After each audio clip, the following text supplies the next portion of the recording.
Welcome, everybody, to How Successful Attorneys Win More Clients. This presentation is being provided by Martindale-Hubbell Legal Marketing Network.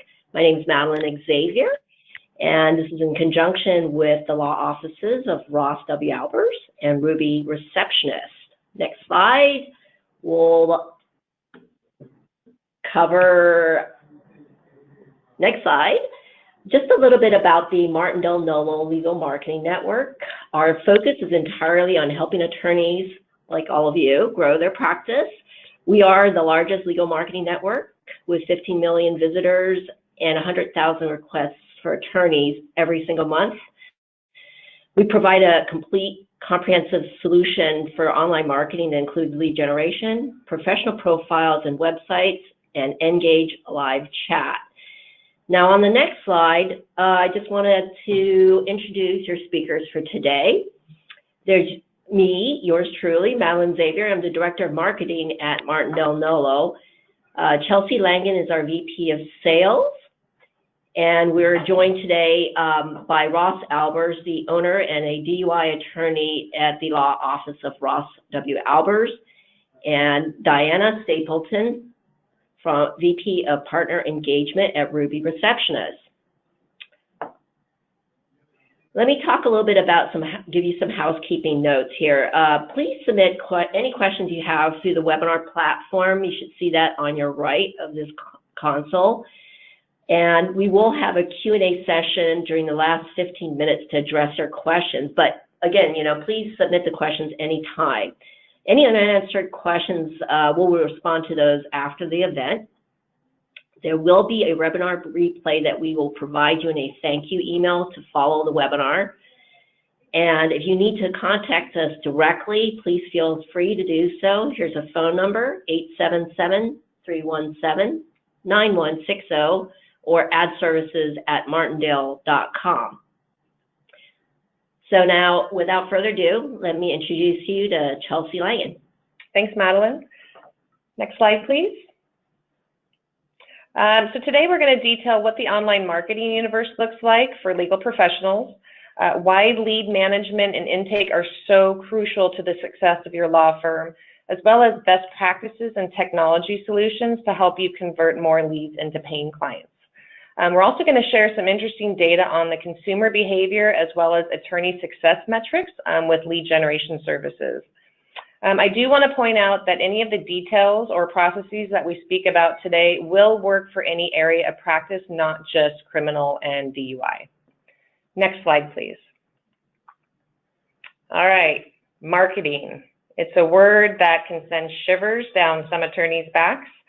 However, it's time to get comfortable with this. It's not a matter of, should you do marketing? It's a matter of how much time will you spend on marketing related activities and how much budget will you allocate towards them. So let's start with an overview of the most common online marketing channels utilized by legal professionals today to ensure that your firm gets in front of as many prospective clients as possible. So first and foremost, we live in the digital area. I don't need to tell you this now. You must have an online presence. It's not an option. Consumers are not only turning to the internet to locate an attorney, but they're increasingly turning to the web to also research an attorney before they even reach out to them, let alone hire them. In fact, 76% of consumers search for an attorney online, and I'd venture to say that that number will be even higher in the coming years. Most successful attorneys are utilizing multiple channels like SEO, which stands for search engine optimization, directories, and third-party lead generation services to ensure that they're getting as much exposure as possible to those 76%. So ask yourself, how do you stand out from the 500,000 additional small law firms out there that are competing for clients just like you are? And really, which method performs best? Next slide, please.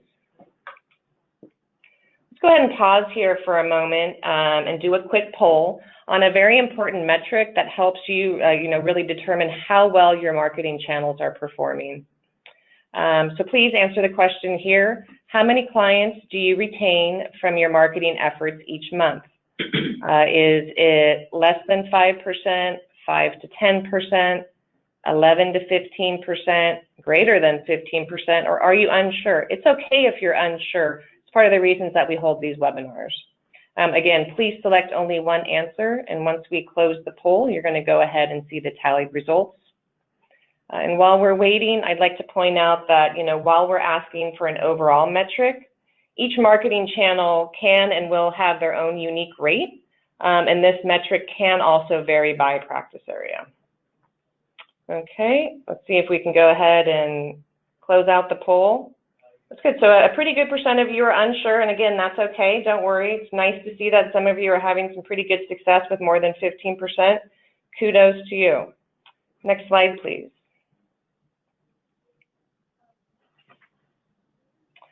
All right, so let's review the life cycle of a lead, also known as a prospective client, to help you just kind of visualize how the process works. So most of you probably think that generating an inquiry or a lead is really the hardest part, but really the work actually starts after you receive that web form or that email inquiry. And it starts with your intake process, which can kind of, like I alluded to earlier, make or break your success. As you know, few prospective clients actually answer the phone on your initial outreach, and even fewer are retained during that initial conversation. And remember, it's critical in the first attempt that you reach out to a prospective client. Many leads will need nurturing, which is also known as lead management. And that can consist of phone calls, emails, text messages, drip marketing campaigns before you actually are able to contact or connect with that prospective client. And then once you get a hold of them, your intake process kicks in, and ultimately you close out the prospect by retaining them. Maybe you refer them out or you decline the case. Next slide, please. So we've been polling our customers to get insight into the success of our program and to see, how many leads does it take and how long before a new customer of ours retains their first client from a lead that we generated for them. And the results show that a Martindale-Hubbell lead generation customer on average retains their client around their 13th lead and their 29th day. Now, I think it's important to note that this range really hasn't changed much since I reported it during a webinar that we did in 2016. Additionally, these stats are pretty consistent across our shared and exclusive lead programs. I know that kind of blows some attorneys' minds, and it's pretty eye-opening because some people believe that exclusive lead generation is really the only way to buy leads. So what does that mean for you? Contrary to popular belief, shared versus exclusive really doesn't matter. And while your results can vary by practice area, just due to the nature of some being more time sensitive, like a DUI, for example, the ultimate reason for success really comes down to the attorney and how well they have their lead management and intake process dialed in. I'd also like to share some consumer behavior insight to help demonstrate, why that lead management and intake is, again, so crucial. 22% of consumers hire an attorney within 1 week of submitting a lead. That's a big number. And what's even more interesting is the fact that this metric hasn't changed over the past couple years. So really, what does that mean for you? Well, what it doesn't mean is that you stop calling after the first attempt or you give up on the 8th day because 22% hire within a week. But what it does mean is that those first 7 days are really crucial to getting in front of that consumer. And we're going to talk a little bit more about how that translates into your intake and lead nurturing process here shortly. Now I'd like to introduce Ross Albers, who's going to share his experiences and process for converting more leads into clients. Welcome, Ross. Great, thank you so much. Like many of you on this call, I was on a similar webinar not too long ago when I first started out and kind of wondering how am I going to get more cases. So a little bit about myself. 2 weeks before I got married, I came home and told my wife that I was getting fired from the firm that I was at, but I had a master plan in place and I was going to be starting my own law practice. Luckily, she still ended up marrying me, but I think that's because it was a destination wedding and it was already paid for, but we're still together today. But, some people are kind of thrust into private practice and having to generate their own business, and I certainly was. And when I first started out, I was doing a lot of what we call here in Maryland panel work for the public defender's office, basically getting referred cases by the public defender for people who they had a conflict or, whatever reason they couldn't handle it. And I got paid $50 an hour to do it. And I went to court Monday through Friday, sometimes morning and afternoon, sometimes 2 different places in the morning, 2 different places in the afternoon. And I thought I was killing it, and that I was going to make it. And in some ways I was. I was getting, off the ground and getting into court. But about 6 months into my practice, a friend of mine finally convinced me that I should talk to his business coach. And so I did. And I met with this business coach, and he asked me, what do you love about having your own law firm? And I explained to him, well, I can make as much money as I want. There's no ceiling, and I have as much free time as I could ever imagine. I can do whatever I want. And at that point, he asked me, well, what do you do all day? And I explained to him, well, for $50 an hour, I get cases from the public defender's office, and I go to court Monday through Friday, morning and afternoon. 2 times, 2 different places in the morning, 2 different places in the afternoon. And the business coach looked at me and he said, you're an idiot. And I was kind of taken aback, and he began to explain to me that while my name was on the door and it's the law office of Ross Albers, I really was just an employee of a law firm, and I actually didn't own a law practice. And he kind of taught me the concept of working on your business as opposed to working in it. And what I was basically doing was working in it. And he kind of taught me that when you own a law practice and you're the owner and your name's on the door, your responsibility is to run that business, and it's not to be the attorney. And that was sort of something hard for me to understand, just like it is for anybody who's in business on their own, that, if you're an accountant, your job is not to be the accountant. If you're a chiropractor, your job's not to be the chiropractor. If you're an attorney, you don't need to be the attorney. You need to be the business owner. And he really kind of explained to me that I should be spending all of my time doing nothing but business development, not being an attorney, not going to court, doing no legal work, just developing business. And basically, that's what I started doing, or have tried to start doing, and have done a better job. And he told me, for DUI cases, criminal cases, identify other attorneys in your area who don't do that type of law, and meet them, add them to your referral network, and follow up and stay in front of them on a consistent basis. And for personal injury, which I happen to do, and which I think is becoming a larger part of my practice, he told me, go meet every chiropractor in town and introduce yourself. And because they have people that walk into their office that have been injured in a car accident and don't have an attorney. And so I did that. And every chiropractor I met told me the same 2 things. No lawyer had ever approached them before. And if they had ever tried to approach an attorney's office, they were shooed out the door and told that no one had time to speak with them. So I told them that I was different, and I had a lot of time to speak to them. And sure enough, within about 30 to 90 days, they began referring me personal injury cases for people who came in who were in a car accident and didn't have a lawyer. And sure enough, that's kind of how I've built my personal injury practice, where I would say almost 90% of my cases are referred to me by medical practitioners who I just took the time to get to know, and also in turn took the time to provide them value. And that was really the most important thing, was going out of my way to not go and meet with these folks and ask them for business, but to approach them and say, how can I help you? And then do that, connect them to other people that might be able to help them out. So, fast forward to today, where when I started was from my kitchen table, meeting clients at Starbucks, not the Starbucks like the real store, but the Starbucks in like the grocery store, meeting people there, to now having 2 offices.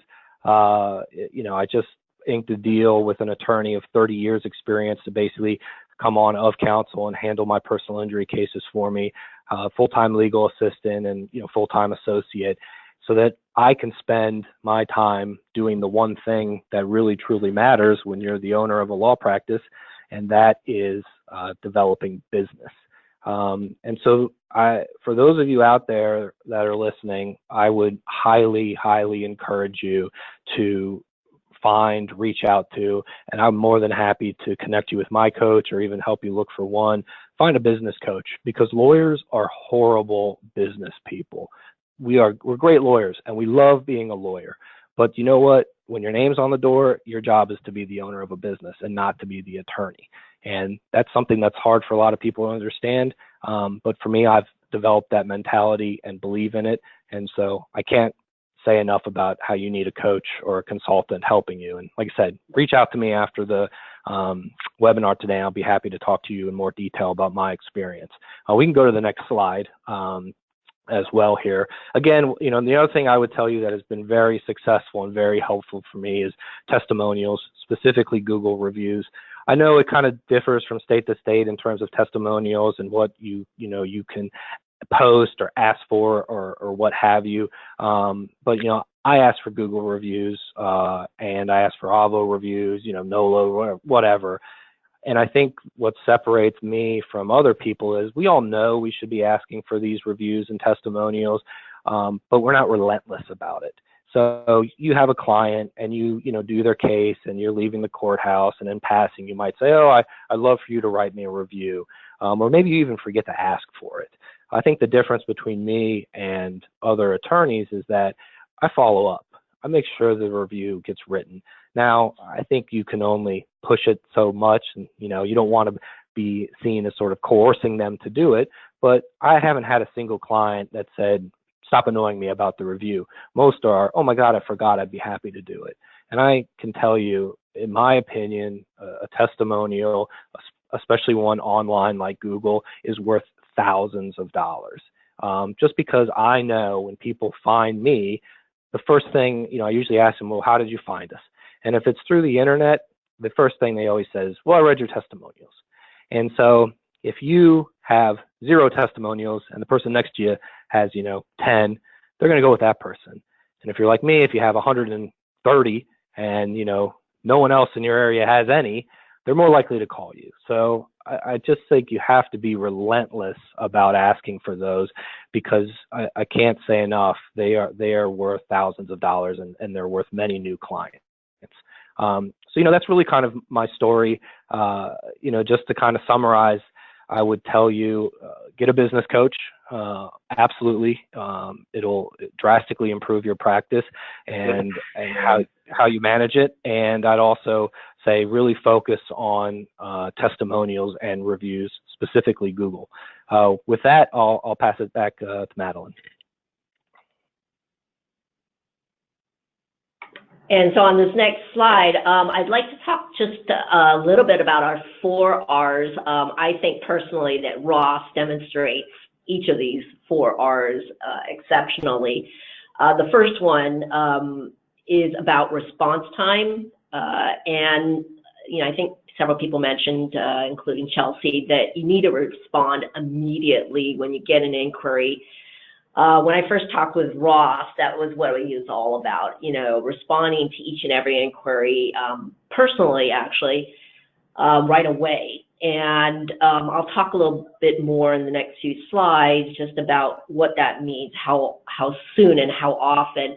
But I'd say also that you need to try to figure out what we call return on investment, and that has all to do with finding out which channels, whether it's your search engine marketing that you're doing, your investment, for example, in Google AdWords, your website, where are your leads coming from, and how many do you retain, like Chelsea showed. Those are the kind of statistics that will tell you your return on your investment. So you need to keep track of those to know basically what's doing well and what's not doing so well, so that you can focus on the ones that really do the best. And even after initially getting the lead, you got to, have persistence and follow up in the first few days. And then, like Chelsea said, past the first week as well. You need to just keep on these people. And if you don't contact them, there are some lead nurturing steps that we'll talk about as well that you should take to keep in front of them at least. Have them remember your name when they're ready to contact you or recontact you. And lastly, but not leastly, establish rapport. Again, Ross didn't talk so much about this, but when I first talked with him, his key thing was a lot of attorneys just talk too much. But when you first get in contact with your prospective client, The number one thing to do, I would say, is ask them open-ended questions. Tell me about your case. And then just let them talk and get as much information as you can about their case and their situation, and more importantly, about their needs. And this will help you identify also what's unique about the services you can provide to them. And it's going to be a real differentiator. I promise you, from a lot of other attorneys out there who just will kind of pitch their wares and their services to the prospective client. Now, on the next slide, like I promised, let's talk a little bit about response speed and frequency. So we said, you know, the majority of people call within 15 minutes to 1 hour. So you can see here, 39% said of our attorneys that we polled said, and these are the successful ones, that they called out, reached out within 15 minutes, and another 32% said definitely within the hour. So several attorneys have told us that anything called or if you try to call after an hour, you lost a lot of opportunities already. Now, you know, Chelsea mentioned that only 22% of the clients were retained in the first week. So that means that you have to try to contact folks 2 or 3 more times. In fact, 77% of our attorneys said that they actually try 2 or more times, not only in the first week, but definitely over the next several weeks if you can't reach them. Now, on the next slide here, I thought this was really interesting. I found this survey, or this study that was done by the ABA. It's an ABA benchmark study, and what they did is they made 17,000 calls out to law firms posing as a potential client, consumer client. And they found that only 9% of the time they got to talk with an actual attorney. Now, we'll talk a little bit more about that. I mean, it's not critical that they actually talk to an attorney, but I'd say a lot of them also then just weren't able to talk to anybody at the firm. And 42% of the time, the law firms took 3+ days to respond. Now, what did we just talk about? We said that our successful attorneys said that they responded within the hour. These folks are taking 3+ days to respond. I mean, that's astonishing. And only 55% of the attorneys asked for a phone number and 14% for email. So I'm a little confused about how they actually were able to, you know, get back in touch with the prospective client altogether. But this shows that there's a lot of room of improvement out there in terms of, I'd say, follow-up and lead nurturing for sure. So on the next slide, let's talk a little bit about lead nurturing. Where this comes into play, especially, I'd say, in 2 situations. One, if you're not able to reach the person by phone, email, or text even, you really want to stay connected. That's the whole point of lead nurturing, whether it's lead nurturing through a text or, more importantly and specifically, through email. Your whole point is to stay in front of them. And you need to have a process in place to keep the communication going. So the other scenario is where you have reached them and they're not committed yet to being a client of yours. You want to stay connected with that person, because guess what? If you don't, your competition's going to steal them one way or the other, okay? So what does that mean? How do you stay connected? So I'd say you want to focus on engaging with educational information. This is the easiest way to do this. You want to provide helpful tips like you saw that Ross provided on personal injury. We'll talk a little bit about a really simple email campaign you can do. A lot of attorneys I'm seeing are using videos because it's easier to explain something visually, I think, nowadays, instead of just talking about it. But definitely email a prospect as soon as you receive the inquiry in the next 5 to 7 days, in the first week. Have a presence on the main social media channels, which we'll touch on in a minute, and then automate as much as possible. We'll talk a little bit about some email services like MailChimp and Constant Contact that provide an easy way to automate emails based on timing and lists. And then Chelsea's going to come back on to talk a little bit about CRMs that you can use to manage your leads a little bit better. So on the next slide, let's just kind of go over a really simple email. This is a DUI example, but again, this can be applied to really any practice area. Before you start to try to figure out what kind of emails to send it, I think first and foremost, understand who your audience is. What are your prospective clients' top needs? So, for example, if you're a DUI attorney, I'd say there's a real strong sense of urgency. Your clients need something right away. So as soon as you get an inquiry by phone, website, whatever it is, definitely if you're getting your leads from a lead generation service, respond immediately with an email out, telling them a little bit about your practice and offering up, as you can see on the right side here, some immediate tips on what to do. Now, if you use MailChimp or Constant Contact, and I'd be glad to provide you with some additional information on how to use these services. You can also set up a drip campaign, as you see at the bottom here. Each day really just provides another tip, keeping them in front of you. And I had one attorney tell me that in doing this approach, by the time the attorney reached the prospective client at the end of the week, they were thanking him for all this information. It was information they didn't have to go dig out, research, and it built credibility enough so that, basically the prospective client was ready to sign with the attorney when he finally did reach him. So set up an email schedule, get going with one of these services, and respond immediately. On the next slide, just a few additional engagement ideas. Text is, becoming so important nowadays. I'd say that once you get a lead in or an inquiry, not only email them and phone them for sure, but send a text. In fact, we found statistics show that people, on average, surely me, have their phones with them 22 hours out of 24 hours a day. I sleep with my phone underneath my pillow. I have to admit that. And so the other thing too is that, I don't know about you guys, but I have this knee-jerk reaction to respond to a text as soon as I get it. So imagine you're sending out, a response.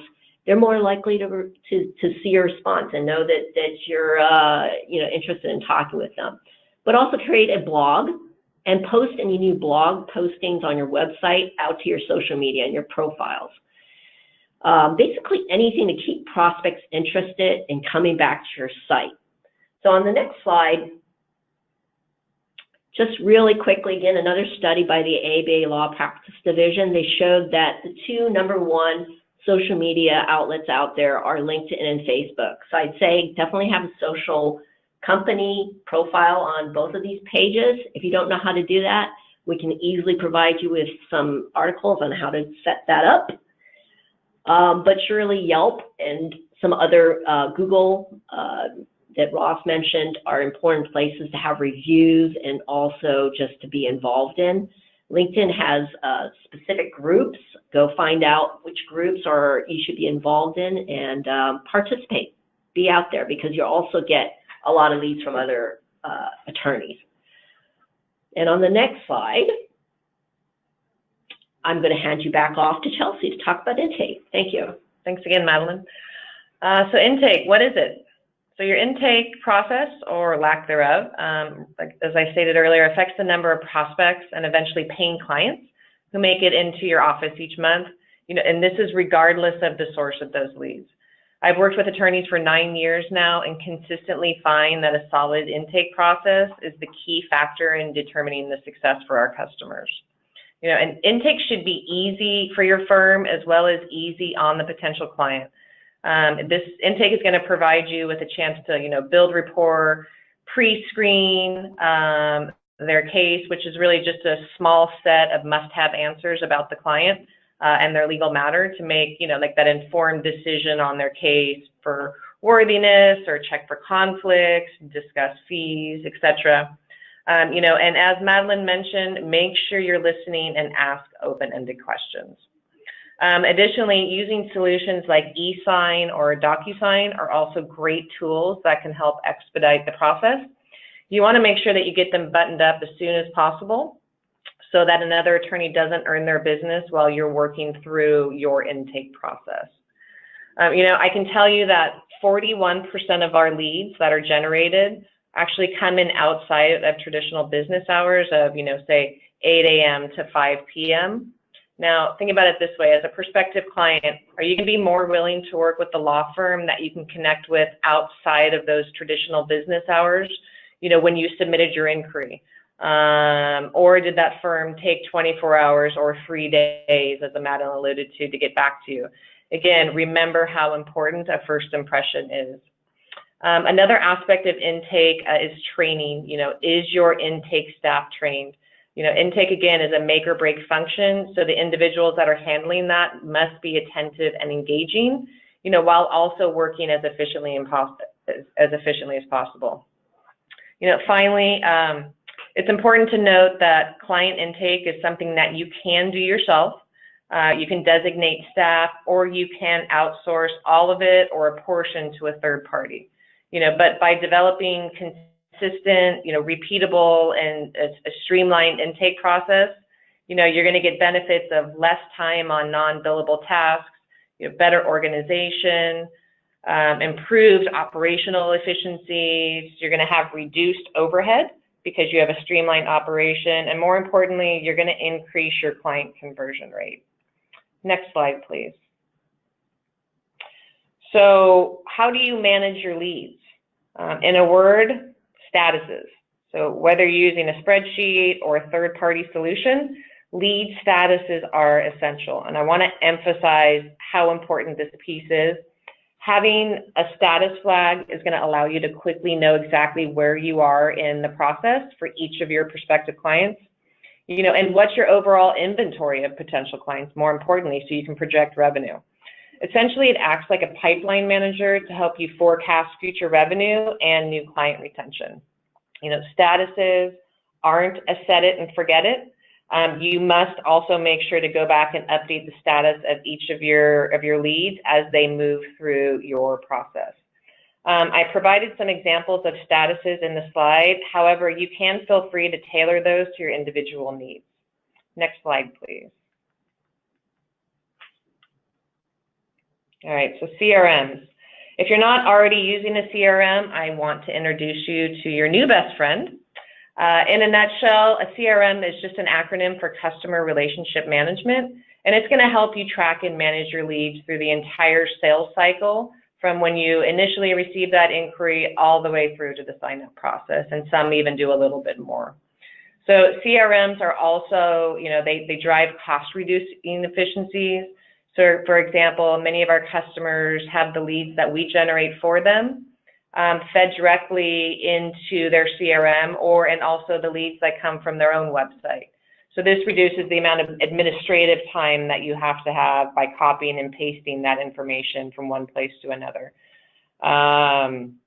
Remember, activities around intake are usually not billable because they occur before you actually retain that client. So you want to minimize them and make that as efficient as possible. And don't forget that your CRM should allow you to customize your questionnaires and additional data points of interest for your intake. And some even actually will help you manage scheduling. So I know that a lot of our customers work with Captora and Velocify and a few others out there. And remember, when you're evaluating which CRM is right for you, make sure to pay special attention to the reporting capabilities as well. No amount of data and statusing capabilities are really going to be useful for you if you can't quickly and easily analyze your records to get an accurate view of your pipeline. I can't stress that enough. And lastly, I've mentioned this before, many offer an integrated e-sign technology to help you, kind of accelerate that sign-up process. Next slide, please.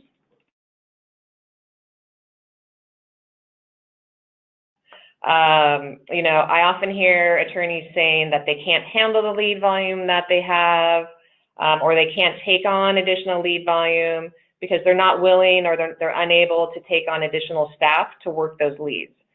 So for me, I actually think that that's a good problem to have because that means you have a lot of potential clients interested in learning more about your legal services.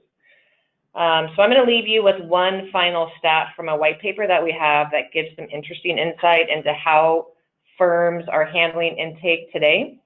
56% of attorneys actually have dedicated non-attorney staff handling intake.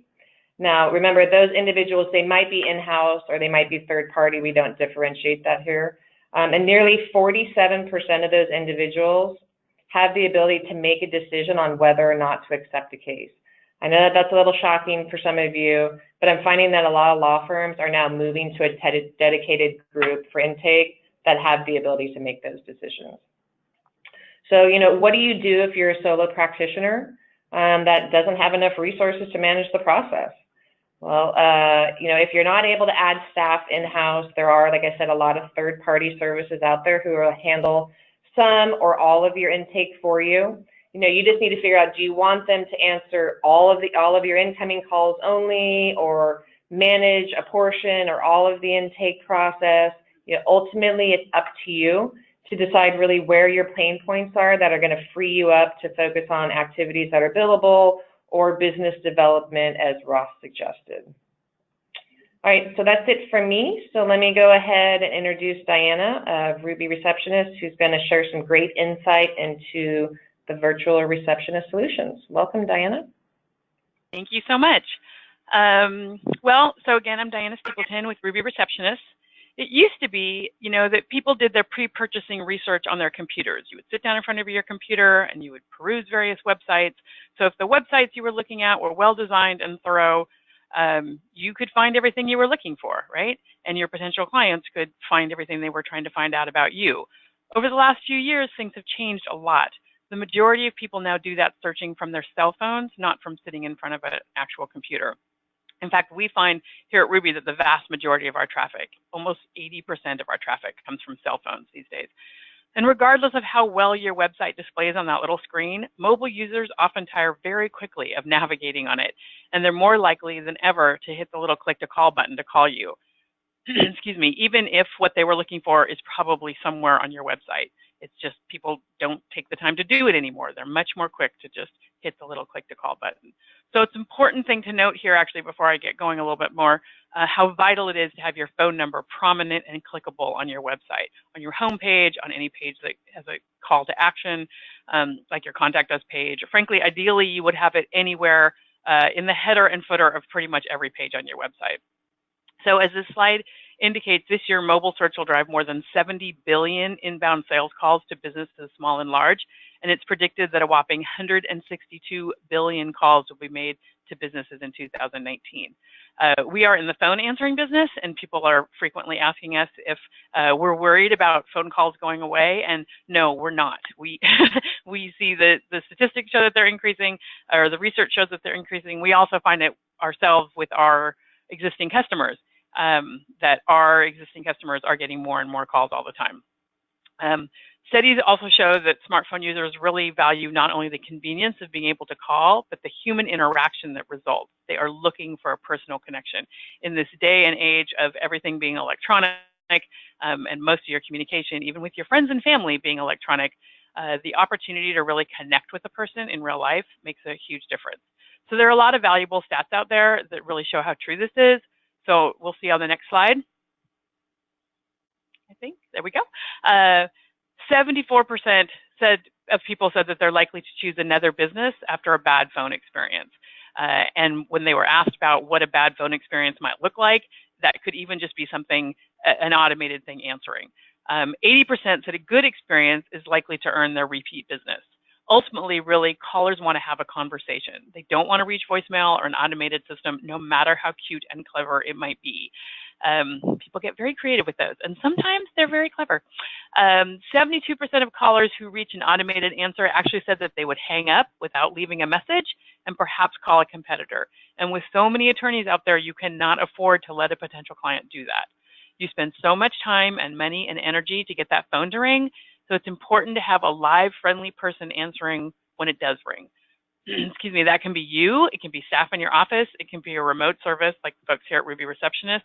It just needs to be somebody who is really dedicated to the idea of doing that and doing it well. And by dedicated, I don't mean that's all they do, but that they are really focused on when the phone rings, they don't look at it as an interruption, they look at it as possibly a new client calling.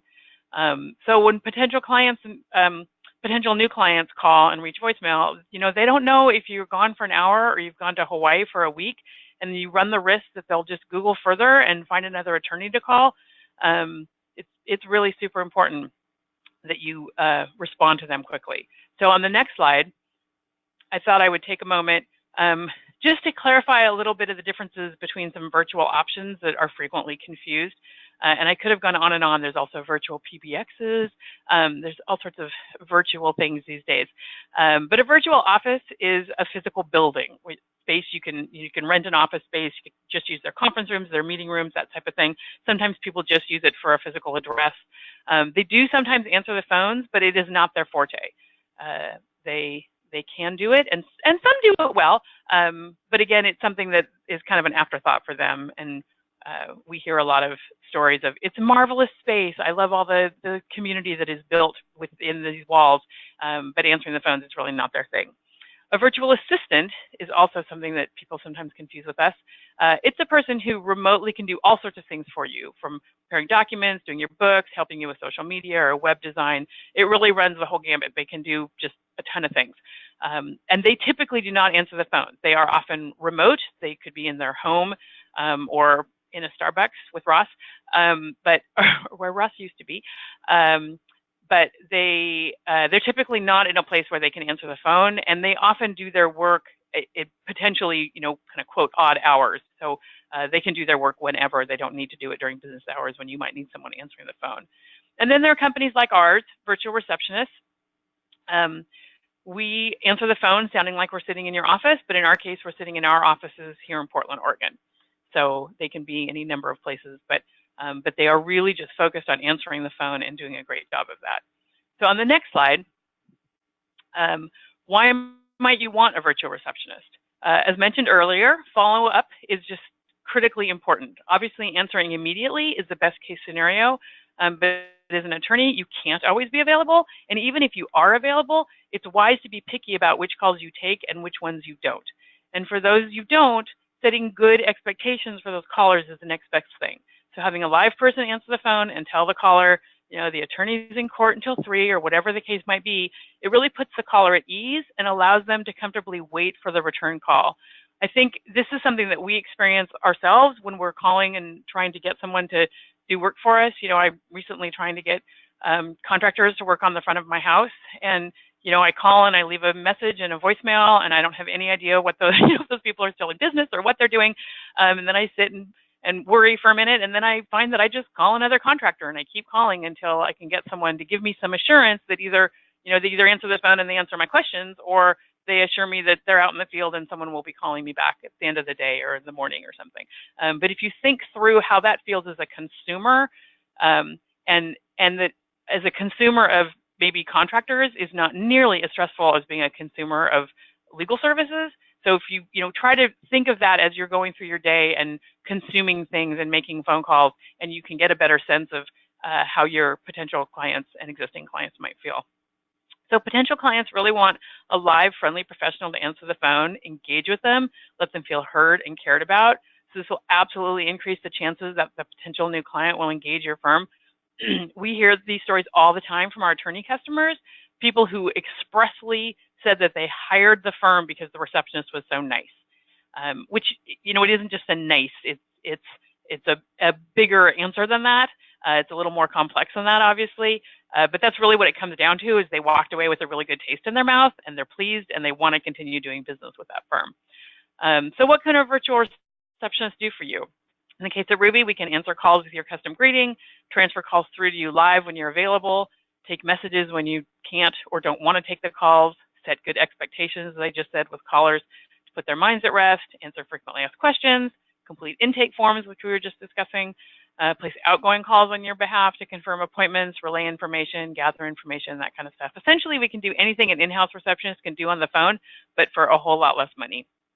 And I'd like to give a tad more time to the idea of having a virtual receptionist complete intake forms, since that was the topic at hand a moment ago. Having Ruby or your in-house staff complete an intake form provides more than the obvious benefits of gathering that intake information. It gives the potential client an opportunity to be heard, to engage with your firm, and to feel cared for. And that's really a huge piece of what people are looking for. So the bottom line is that you really can't underestimate the value of having live, charming, professional person answer your phone promptly with an engaging greeting, not a gruff hello, because I was in the middle of 12 things when I answered the phone, and prepared to improve the day of the person who's calling. Whether you hire someone to do that or you do it yourself, just try to pay attention to those details. And that's it for me.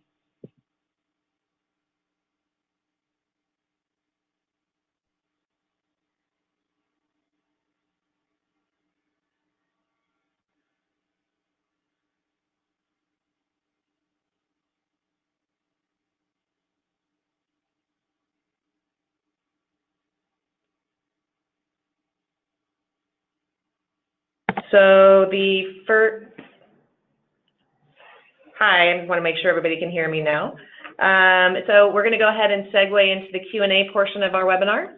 We received a number of questions from you all during the registration process, as well as during the webinar. So we're going to go ahead and start to work through those now. So the first question I am going to actually answer myself, and that question is, how should an internet lead service screen clients, and what kind of pre-lead questions should be asked? So really, my answer is it's subjective, and it's really going to depend on the area of practice. You know, I alluded to a little bit earlier of, you know, your pre-screening questions should be efficient, but also give you enough information to make a determination on the case, but they really need to be practice area specific. So for example, if you focus on DUI, you probably want to ask them, you know, is this their first offense, you know, and what was their blood alcohol level? You know, if it's personal injury, you know, things like when did the incident occur to ensure that you're, you know, within the statute of limitations, you know, and what the injury was that occurred. You know, bankruptcy might include something like, you know, what's the amount of debt and what's the current income, for example. Obviously, you're going to build out from there, but again, you want to make it as efficient and streamlined as possible. You can do a deep dive and a forensic investigation once you've actually retained them as a client. Let's go ahead and move on to the next question, which is for Diana. How do you evaluate a virtual receptionist service provider? Well, a number of different things. We actually have a little checklist on this ourselves, a white paper that we've done called Evaluating a Virtual Receptionist Checklist. The things that we think are important to look for is, it's a number of things. Are all calls answered live? And that might sound like a no-brainer, that obviously if you're hiring someone to answer the phones, that they would answer them all live. But if you actually ask that question point blank, a lot of times they'll say, well, we answer live unless we get really busy. And then we don't.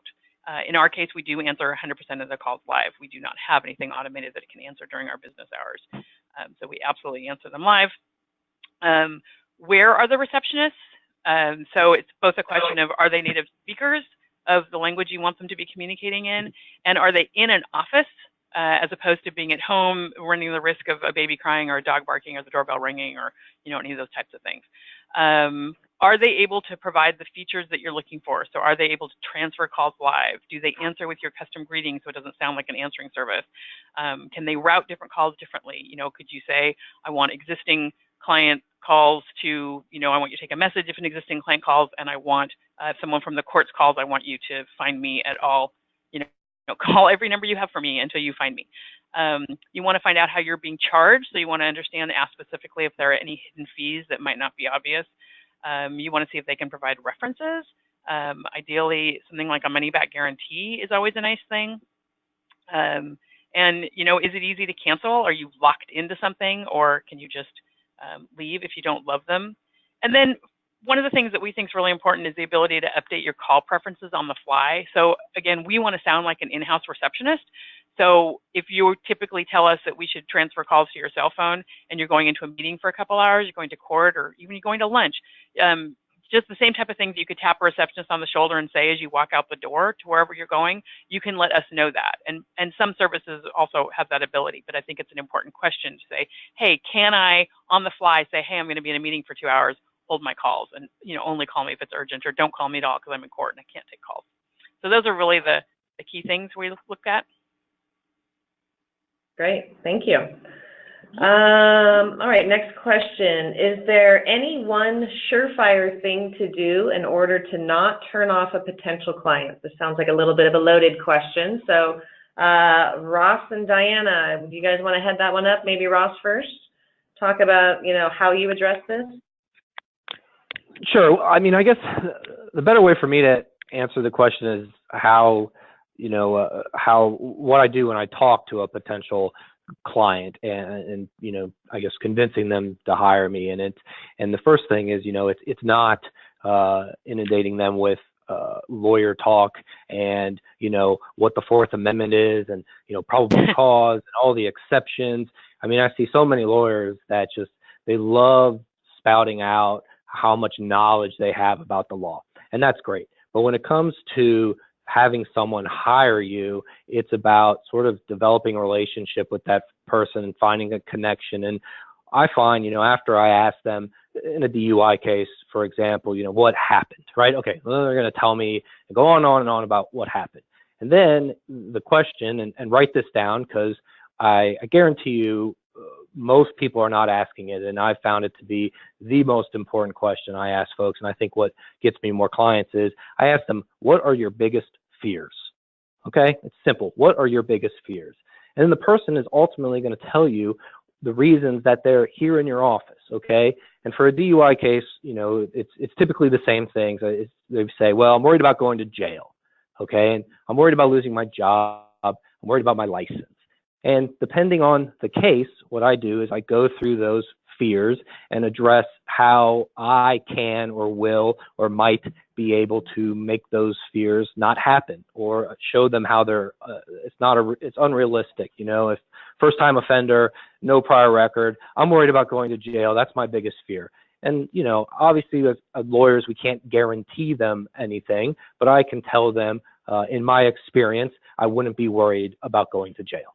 And so for me, in terms of a lead, that is by far the most important question to ask them is, what are your biggest fears? And I think what turns people off is when you sit there and one, maybe you just talk about yourself and again, explain how, oh, we're the best lawyers. We're a team of trial attorneys. We're the best. And what I find is it's not about me, it's about them. And what can I do to get out of them? What are you really scared about? And then convey to them, okay, well, here's how I can help you. And then that's when I typically find that I'm able to, sign them up. So if you're not asking them within, your second question being, what are your biggest fears? I think you're making a mistake. So for me, that's something that I really try to do. And even for personal injury cases too, what are your biggest fears? Well, I'm going to have all these medical bills. My insurance is going to go up. It's the same thing for bankruptcy. What are your biggest fears? And, you don't have to necessarily get into the nitty-gritty details and spend 2.5 hours explaining them the law, but you can do it in a condensed version where by the time they leave, most people are saying to me, I feel so much better having talked to you. And I think if you can get them to say that or feel that way, your chances of them retaining you increases dramatically. At least that's what I've experienced. Great, thanks. Diana, anything you want to add? I would say he did a marvelous job answering that question. Great. Okay. Yeah. Madeline. So, question is, how do I get the phone to ring? I'm pretty good at retaining after consultation, but I just can't get the phone to ring. That is a great question. We focused in this presentation, this webinar, mostly on after you get the lead, but of course, you got to get the lead to start with, and we have a number of resources and webinars actually focused on how to advertise and promote your business. But I'd say, just to touch on a few things, definitely have a website. Consider all of those various ways to promote your service that Chelsea mentioned in one of the earlier slides, search engine optimization, search engine marketing. Looking at each one of these things, lead generation services, there are a number of them out there. And then also I'd add in there things like networking. That's just essential, especially if you're moving into another state or into a practice area that's relatively new to your firm. There are a lot of networking options out there. but we can talk a little bit more about that. In fact, we will in one of our upcoming webinars that we'll mention on one of the slides in the following. But feel free to contact us if you want specific information about that. We have a lot of resources we can provide. Great. Okay, I think we probably have time for one, maybe two more questions. This one's interesting, and I actually run across this quite a bit. So the question is, should I offer a free consultation? This one specifically is for a bankruptcy attorney. However, I would kind of throw that out to anything that's not really contingency-based, because I think it applies to all. And so Ross, I'm going to throw that over to you first. And if you also want to talk a little bit about how do you make sure that you don't give away all of the information during that initial consultation? Yeah, sure. I mean, absolutely. To the extent that you can offer a free consultation, you should. I think family law, I don't do any family law. I've been able to somehow avoid it being a solo practitioner. I think you may have to charge in order to do that, but you should offer a free consultation. Do I get a ton of people calling me and asking, oh, is it a free consultation? No, because I think nowadays that's really just sort of expected. I think, maybe 5, 10, 15 years ago, that was sort of a big thing. Oh, we'll talk to you for free, but I think that's sort of expected now. In terms of not giving away tons of advice or spending hours, I think the first thing you have to do, at least what I do, is you need to pre-qualify the people that you're talking to, okay?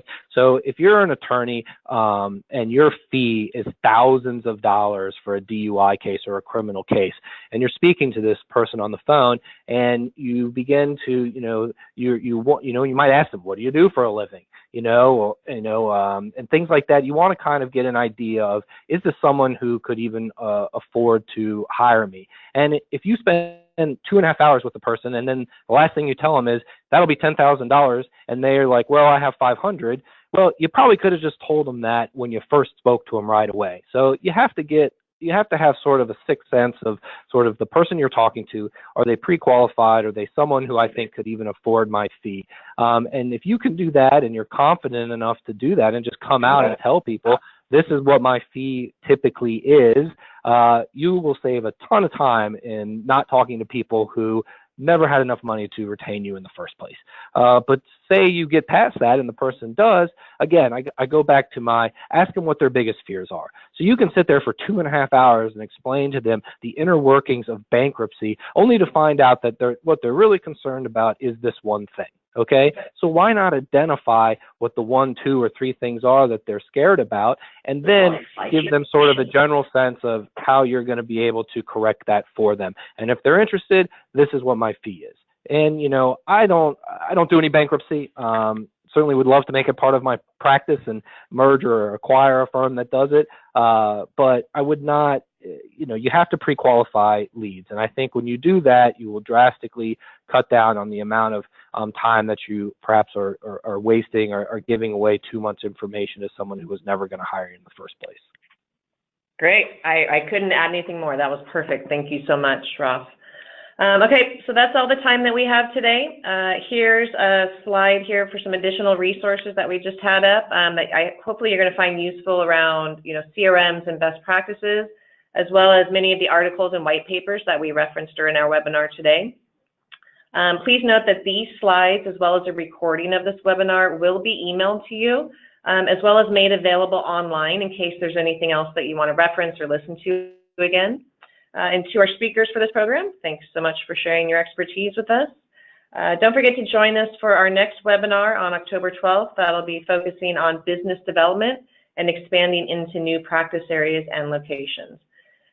Finally, before leaving, please wait for the evaluation to come up on your screen and go ahead and answer that. And on behalf of Martindale-Hubbell, I'm Chelsea Langen. Thank you again for joining us today. Goodbye.